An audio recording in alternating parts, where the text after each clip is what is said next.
Hello everyone, it's Winona. I'm back for another video. Today I thought I would maybe show you how I made my cover out of upholstery samples and how I didn't take the paper off. Many people worry about buying them because by the time you take the paper off, often they're kind of floppy and fraying and that. Well, I'm going to show you how you can use them without taking that paper off another way. But let's begin with a little bit of everyday gratitude, and it is by Billie Jean King, and it says, "For me, losing isn't failure, it's research." I like that. What limiting beliefs do I wish to move beyond? Oh, I need that. I like that. Often we feel defeated and give up. See that so many times working in the school with kids. You know, they need to keep trying, you know, but sometimes that's hard to get through to their little heads that, you know, the more they try, the better, easier and better it gets. But anyway, I'm not going to preach today. I'm actually in a lot of pain. I've been thinking, well, the last few days I've been sore in my lower pelvis area. Not pelvis, well, kind of. And I've been thinking I maybe did something, but I can't think of anything I've done, and it seems to be getting worse. So I'm thinking maybe I might actually have a kidney infection. Maybe that's why I don't feel that great when it hurts. So I'm just going to go through. This is 4 books, I think, that I pulled apart one day. And my husband's going to bring in some more, and I'm going to pull them apart. So let's grab this one and this one. And these books, sorry, I hit the cord there when I pulled it, come in often various sizes, and one piece may not be enough to do what you want to do with it. But so I've got that, and I'll set this down to the side here, or maybe I'll set it in my other chair so I don't have to bend down to the floor to get it. And then I have another basket that I put some of the smaller pieces in because I want to use them both. So let's maybe turn this way. And I'm not going to be fussy. I'm just going to pick. I'm just going to kind of grab the first things that kind of come. I want one for the spine, and I want one for the inside of each. I don't really want to go too yellowish. I'd rather stay, oh, here we go. We've got 2 here. And maybe I'll grab this neutral for the spine. Okay. So these come together very quickly. So what I did is I'll take my signatures out. I'm working on my faith journal, and I've put my so far signatures in there. So I would like the journal that I'm making this cover for to have 2 signatures in, and they'll fit just right nicely in this gap right in here. So I want these to finish at 13 inches. Let me move this here. 13 inches, which it does on my mat, 13 inches by 9 inches, and which it does right there on my mat. So I have a front and a back, a spine area. I have folded over my front and back to make a pocket on each side, and that is your choice. I just thought that way there I'm not dealing with, it's a little bit hard and crusty where this paper is glued on and it's pinked. And that way that's not at the edge of your book, it's folded in nice. You can choose to glue this down later or sew it down if you don't want the pockets there. And rather than have it unfinished inside, I glued 2 pieces on the inside, one on the front and one on the back. And you'll see this piece doesn't even reach the edge, but that's fine because it's covered. And it just makes a really nice, neat cover. The nice thing with the cover made this way is if I don't have a book this size, but if you had a book like a little notebook this size, you could actually slide the cover into this and use this as a cover for your notebook or whatever book. I'm just going to trim that off there. I would recommend having a sewing machine for this project. I do feel you need to sew or glue really well because once you cut into this, it has a tendency to fray. It's just the nature of this fabric. And what's nice about this is this gives me a little extra playroom as my signatures start to get a bit bigger. It also gives me some room to have some ruffles or lace on the edges and not have it stick out. I tell you, these flies are driving me bonkers. So anyway, let's start. So you can choose to trim this up a bit if you want to or not. I'm just going to trim a bit past the glue. Oopsie. These aren't really fabric scissors. And I'll chuck that. And I'm not even worried about being straight at this point. This one has, you'll see here, there's quite a bit of glue there. So I'm going to use the pinking shears this time. They cut better than those. And it's nice if you do have pinking shears, but if you don't need them.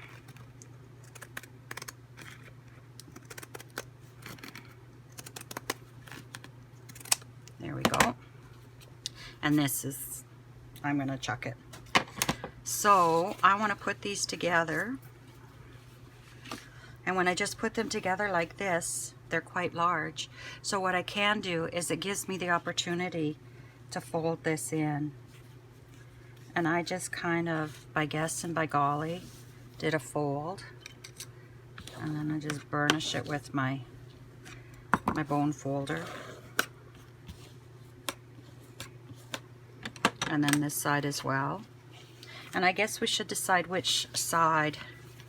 Well, I guess there is no up or down, so it doesn't matter what side is our front or back. But in case you're using a directional fabric, you should decide which side is your front or your back. I was just looking at my nails, they're shredding. I was out gardening yesterday. So I think I would like this to be my front and this to be my back. So I'm going to turn these over. Or no, I'm not. I need them this way. I need them this way because I want them to be about 13 inches. And when I pull them together at 13 inches, I have a little gap there. And I'm going to make that gap just a little bit bigger by straightening up this end a bit and pinking it. Now often we cover our front covers with pictures and lace and everything, so we don't need you don't need to worry if this is something that's different than this, because you'll I say a lot, but I can't help it, because you'll probably decorate your front up quite a bit. And these are just very neutral fabrics. Now I need to decide which one of these I want to use on my spine. Now, another thing, you're going to hold this up here and you're going to say, ah, it's not big enough. Yes, it is, because we want our covers to be 9 inches, right? And when you look at this, this is 1 inch too long. When we look at this, this is 9 inches. Well, we'll lose a little bit there, so we probably put that one on the inside. But this is just a little bit over 9, so we can put this one on our cover as our spine. So you can have two choices here. I quilt, so I have a cutting table for my quilting, and I've got rulers and everything, so I could just measure once this was done and go and I was done. But not everybody has that, so it might be easier at this point to mark this and know that you have to take an inch off. And probably the easiest way to do that is to just go in and just a little bit more than 9 inches, especially if you're using a pinking shear. And I'm going to take a Sharpie marker, hopefully this will work, and I'm just going to mark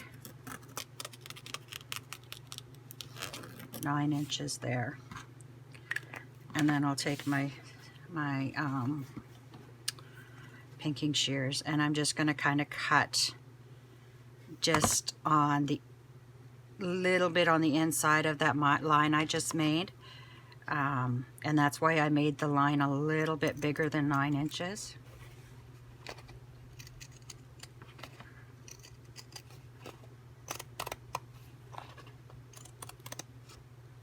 Okay, again, you could make a snippet out of that. Actually, that would be really nice on the side of a page. I'm keeping that one. Okay, so then I'm just going to take the easy way out, and I'm just going to hold this up to here.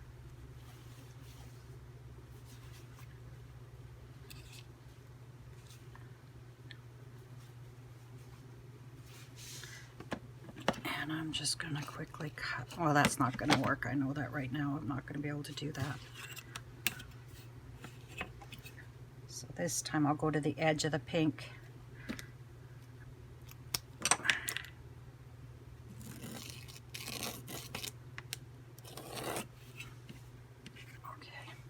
If a little bit of your marker shows, don't worry. By the time we're done, it won't show. So then we'll cut this off. And hopefully I cut straight, because I'm not known for cutting very straight. Okay, and again, this is kind of cool, so we're going to keep that. So we decided this was our front, and this was our back. And now we're going to take it on our mat, and we're going to find that 13-inch line. And just give me a second here.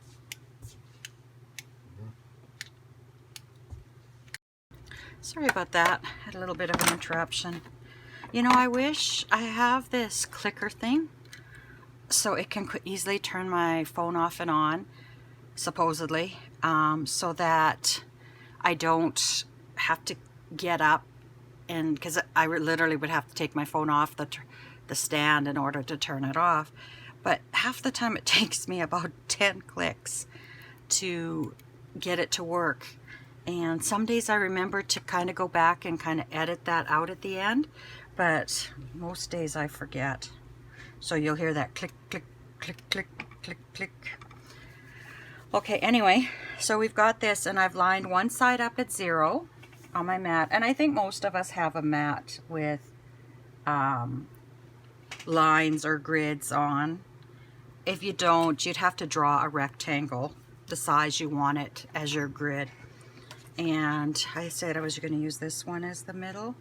Now I could take this whole piece, and see there's holes there where the staples were.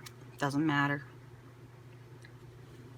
I could glue this on, but that's going to cover a lot of my cover on me. So I think what I'm going to do is I'm just going to fold it in half and try to make a crease there.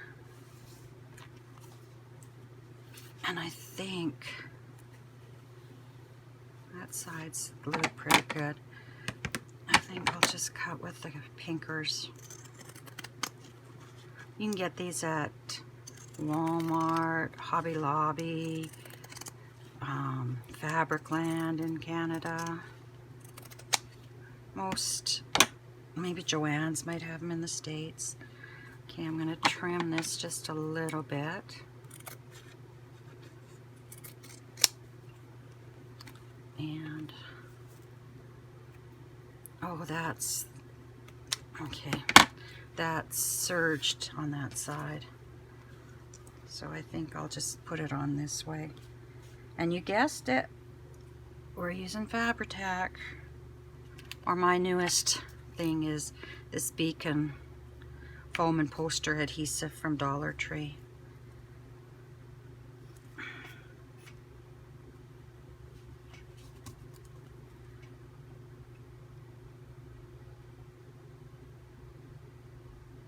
And I'm just going to put it around the edges. Try to keep the center open because you'll glue it to your board. And we're probably going to decorate this cover anyway, so we'll get that lined up there. And Fabri-Tac gives you some play time, so it's not like you won't have a little time to kind of get it lined up. And it doesn't have to be perfect either. I think because the top is pinked and the bottom isn't, pull it down so anything that has to be trimmed gets trimmed off the bottom. Okay, and then I'm going to turn this over. I did get some on my mat, so I'll wipe that up.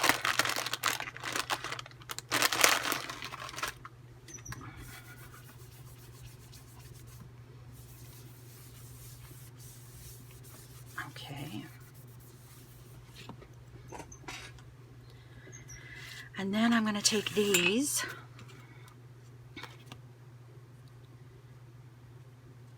and I'm going to glue them. I'm going to glue them to about where that spine is. Actually, I'm going to wipe that off. I got some right where I said don't get it.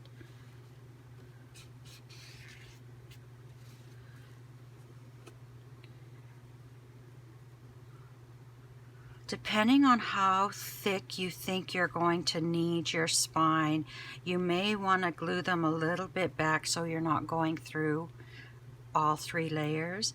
But I would prefer to have this covered than, maybe we'll put this at the bottom, then have it show. If I have to sew through it, I have to sew through it. And then this is the other side, which has some glue on it. Oh, those flies. Okay, so I don't really have any. Okay, so this is where it's going to fold this way, and I had it upside down. So I want this to be at the bottom. And I can trim just a tiny bit off of that. And the reason I want that at the bottom is I can always throw a little bit of a pocket there or something. I suppose at the top you could put a decoration there as well. But see how that is going to cover most of that glue so it's not seen. And then I want this at the bottom as well. So there that'll be. In retrospect, I maybe would have left about an inch opening in the center, and I would have cut back my sample to accommodate that, but every time you do one, you'll learn a little bit. So what I'm going to do is I'm going to take this glue,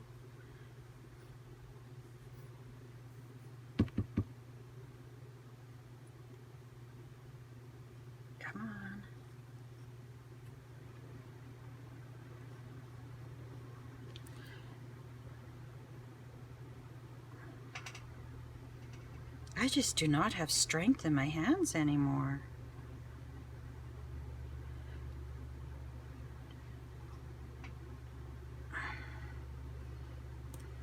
Okay. And I wanted this at the bottom. And line that up. You could choose to add a little bit of glue here and here. But I'm not gonna, I'm gonna sew it closed. I don't want the glue to gunk up my needle. Oh no, I want this here. And then make sure this will cover it, and it will. Oops.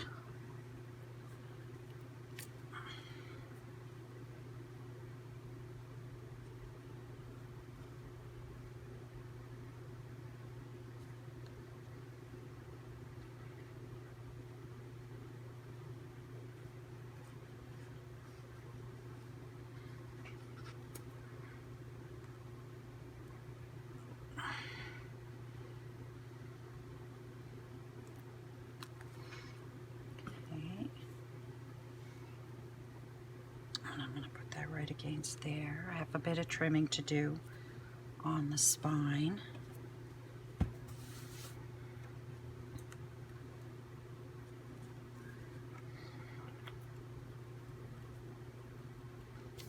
Okay, and if you put that on my scissor, I love this scissor. I got it at Dollarama. I've never seen it there since though. But if you are unsure about just sewing this shut, you could glue it and leave the glue dry. You could clip it with binder clips until you get to it. But I'm just going to sew right through it. And I'm just going to run this right along the bottom here.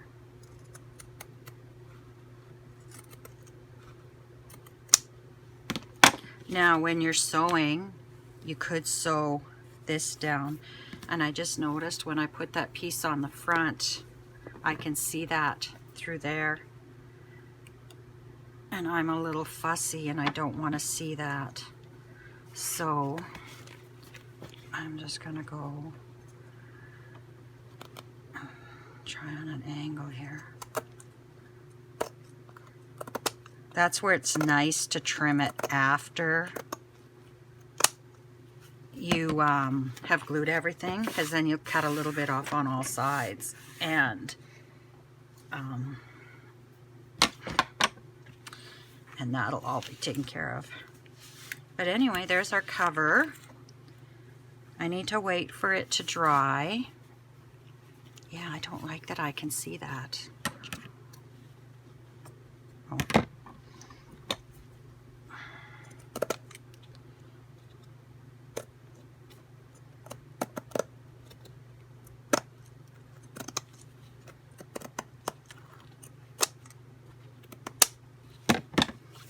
Now, I have a heck of a mess to clean up here too now.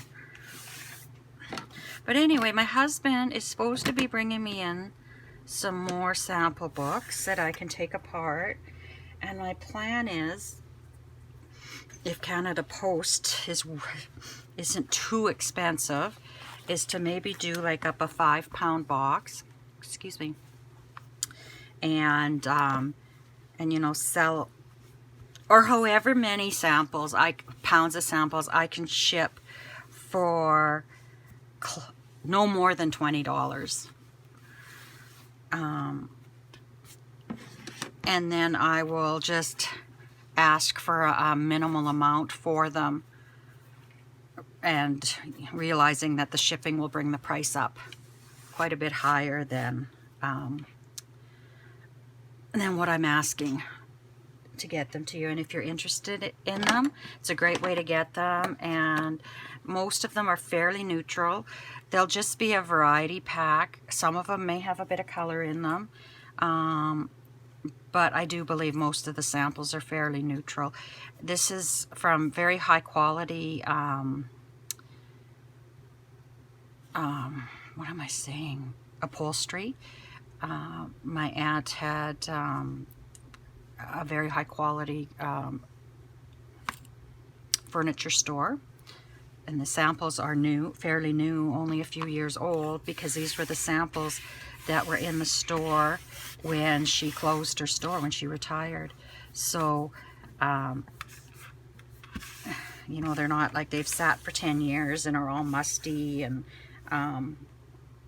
outdated. These are very right on trend. So anyway, I think that's dried enough that I can quickly whip it through the sewing machine. Just give me a second to lift this. Talk about an old lady. Okay. Another thought I could do is I could make some covers and sell them. I don't know if any of you have watched my video before where I've sewn, but this is my little card that when I test things out on it, new stitches and things, and this gives me an idea of my zigzag if I change the settings, what I've got.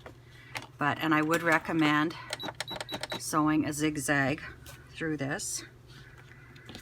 So I said this is my front, so I'm going to start.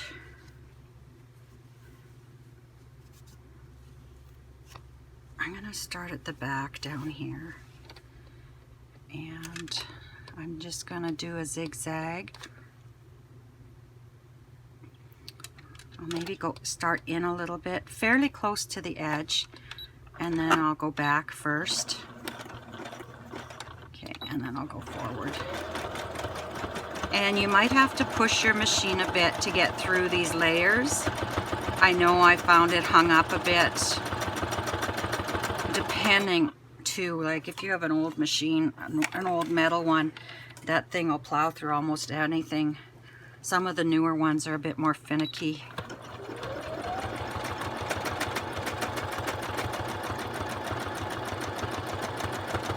Yeah, it's picking up the glue.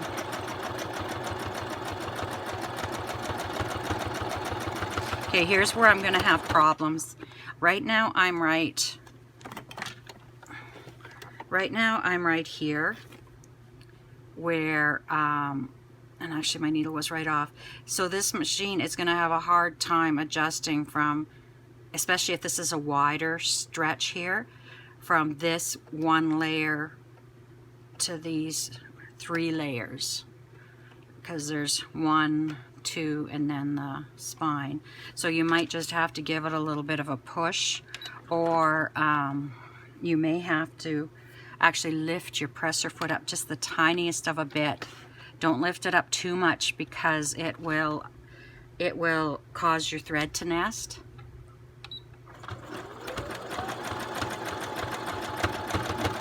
Yeah, I had to push it through there a bit. Oh, pause. Make sure you get this folded up. And the machine is lifting up the nap a bit, but I'm not making furniture here. I'm making a journal cover. Okay, stop. It lifted that up a bit.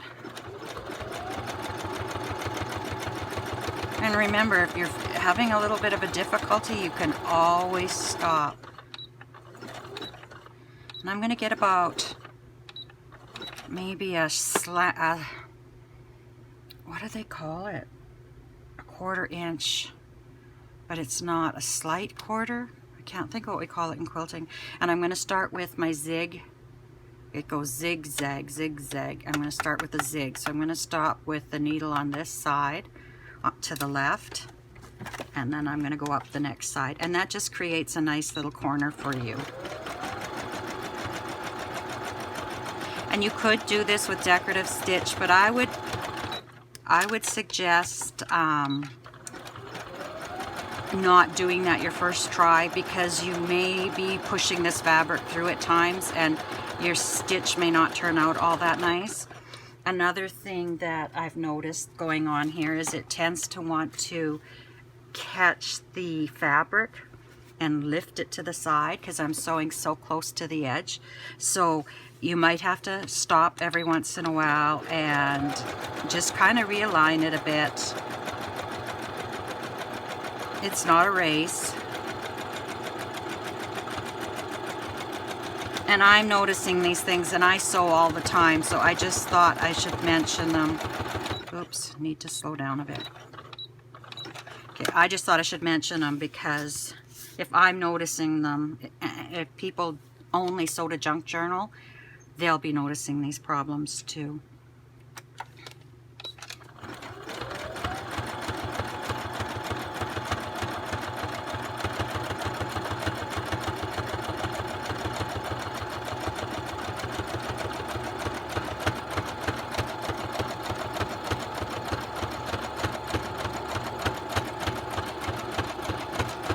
Okay, I'm coming to that spine again, so I may have to just push, oh, and it's lifting that fabric up. So this is where your awl or your pokey tool will come in handy, just to kind of push it down there.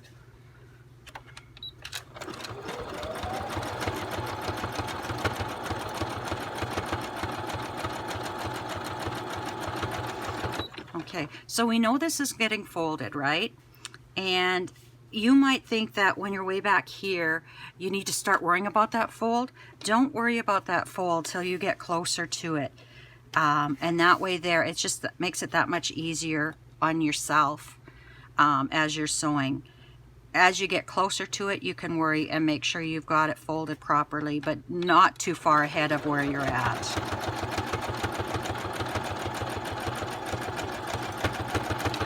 And you might also, sorry for keep stopping and starting, but I'm thinking of these things as I'm sewing. You might also experience a problem. It might not want to lift up onto this, your flap. So you may also have to give it a little bit of encouragement at that point as well. And you may not. Every sewing machine is different. And there's so many factors that can make it so. And the more you use your sewing machine, the more you get to know what your sewing machine is going, how it's going to react to different things.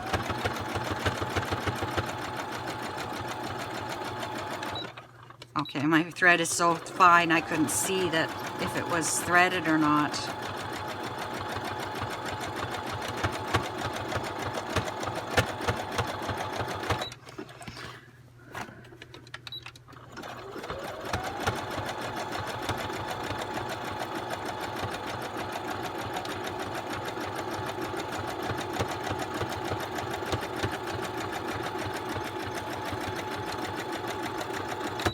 When I get to the end, I'm going to go fairly close to that end, and then I'm going to go back a few steps. If your machine does knots, that's great. And then lift my thread and pull it out. I'm not going to do this now, but I could sew. I could choose to sew down here and down here, and I think I will, but I'm not going to do it on camera. For all intents and purposes, we've made a cover. And yeah, and the more you use it, the softer it'll get. And you didn't have to tear off any of the paper. You didn't have to deal with it. You used smaller pieces. You didn't have to worry about using smaller pieces. And you can put a bit bigger journal in here. You can choose if you want. You could put a piece down here. My thought on that would be that it's going to make it harder for you to stitch the spine in, but you might want to cover it with paper maybe, but I think I'm going to leave it because that is part of my journal. My journal was made with upholstery samples, and I think that's nice to show that it was part of the journal. This down here where this glue, little gob of glue is, probably nobody's ever going to notice that, but you could choose to put some lace or some ribbon down there as well. You can jazz this up however you like. So anyway, I wish you lots of luck and happiness until we meet again. Take care, everybody. Bye-bye. As I try clicking